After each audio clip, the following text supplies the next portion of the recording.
Nós estamos de volta ao terceiro bloco do Questões de Fé. Você pode participar, viu? Hoje estamos falando da misericórdia divina. E a gente vê o Papa Francisco, além da palavra, do argumento, que quando o texto é escrito, isso é muito bom, né? Porque o texto escrito, ele foge ao linguajar comum, que muitas vezes levantam dúvidas a respeito de que fundamento tem, mas o texto escrito muito bem fundamentado, todos os documentos dele, mas quando ele fala nas homilias, etc., a gente percebe que o que se pode, o que se pode colocar como exagero é ele destilar, não desfilar, destilar afeto, amor pastoral.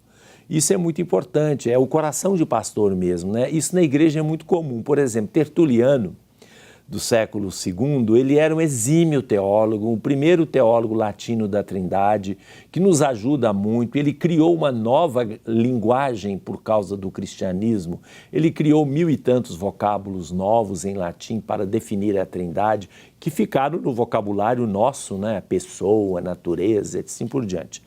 Então, o Tertuliano, apesar de todo o brilhantismo, no final da vida dele ficou ranzinza, ficou, como diz o Papa hoje, vendo tudo em preto e branco. Então ele ficou muito austero, na igreja só podia entrar quem já era santo, não tinha lugar para pecador. Ele começou até a desvalorizar o sacramento da ordem, dizendo que havia padres que eram ordenados e eram pecadores e eles não eram dignos de celebrar a Eucaristia e que um fiel, um santo, mesmo não ordenado, tinha mais dignidade de celebrar. Enfim, uma série de outras coisas, morreu fora da igreja. Ou seja, hoje também há muita gente que é assim. O pastor, de maneira geral, o coração pastoral que o Papa Francisco, de alguma forma, manifesta por todos os poros, é diferente de uma visão muito, certinha das coisas, não é ortodoxa do ponto de vista da doutrina, não. Ortodoxa do ponto de vista da conduta das pessoas, é uma exigência, tudo quanto é exigência se coloca. Há padres que são assim, há bispos que são assim, e a gente não deve ser assim, não. Ou seja, nós temos que nos colocar também na mesma condição dos fiéis, de qualquer outro. Não só o padre, mas o fiel também, que fica julgando os outros. Você é tão santo assim para julgar? Então vamos ter calma, não vamos absolutamente banalizar a verdade, não é isso, não se trata disso, mas ter compaixão, compreensão e misericórdia. Esse é o coração de Deus e este deve ser o nosso coração, em primeiro lugar, dos pastores. Nós vamos ver agora uma reflexão que ele faz, o Papa Francisco, no encerramento do ano da misericórdia. Vamos lá. Mas o povo santo que tem Jesus como rei é chamado a seguir o seu caminho de amor concreto, a interrogar-se diariamente, cada um para si. Que me pede o amor? Para onde me impele? Que resposta dou a Jesus com a minha vida? Para acolher a realeza de Jesus, somos chamados a lutar contra esta tentação, a fixar o olhar no crucificado, para lhe sermos fiéis cada vez mais. Mas em vez disso, quantas vezes entre nós se procuraram as seguranças gratificantes oferecidas pelo mundo? Quantas vezes nos sentimos tentados a descer da cruz?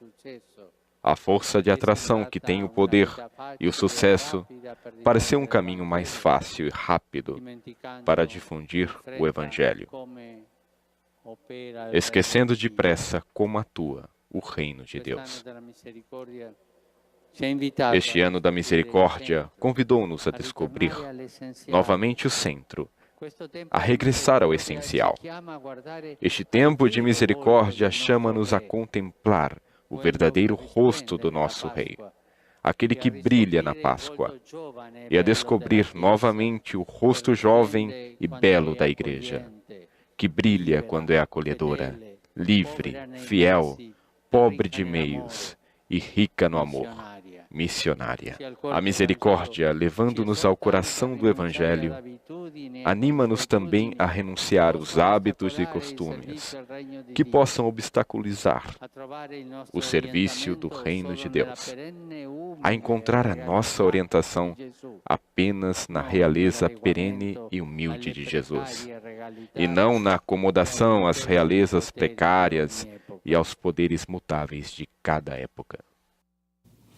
Só uma observação, para entender bem, ele disse para ser, não é para ser, devia ser parece ser. Algumas vezes os tradutores são traditori. Muito bem, uma vez colocado isso, vamos acompanhar um pouco mais, em resumo, essa carta tão bonita. O Papa, ele vai lembrar no Novo Testamento as inúmeras passagens que falam sobre a misericórdia divina, mas ele não para. Até porque a misericórdia, segundo o Papa Francisco, ela deve ser celebrada. E aí ele vai lembrar a Eucaristia, desde o Senhor tende piedade de nós, até as palavras da consagração para o perdão dos pecados e todas as passagens da Eucaristia em que se fala da misericórdia e do perdão de Deus. Ele lembra também e convida, eu diria mais do que convida, convoca, se os cristãos querem fazer essa experiência da misericórdia divina na palavra proclamada e no sinal sacramental, para participarem, sim, todos os domingos da missa dominical. Sabe por quê? Tem muita gente colocando aí que o Papa Francisco falou que não precisa ir à missa, não. Basta ajudar os pobres. O Papa Francisco não falou isso.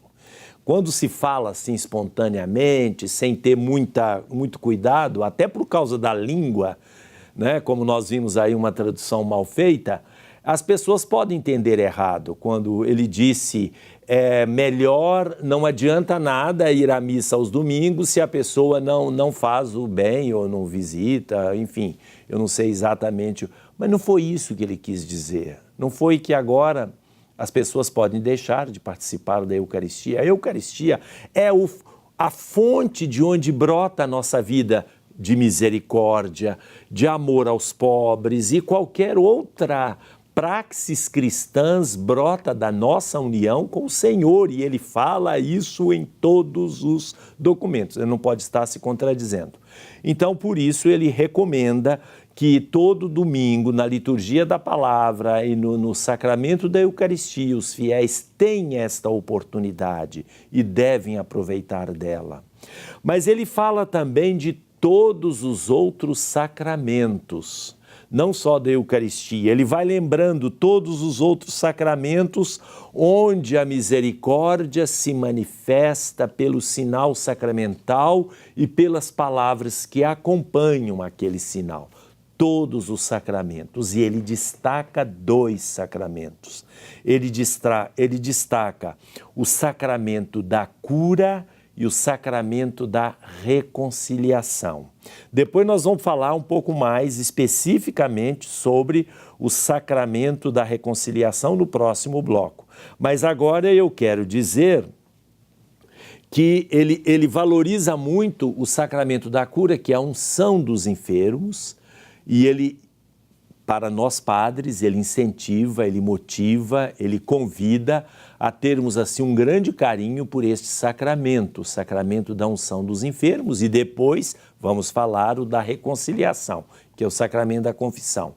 Mas na unção dos enfermos, a gente tem que ser levado em consideração que, acima de tudo, um sacramento de misericórdia, de perdão, de reconciliação e de força, para que a gente possa viver aquele momento de fragilidade com coragem, com serenidade.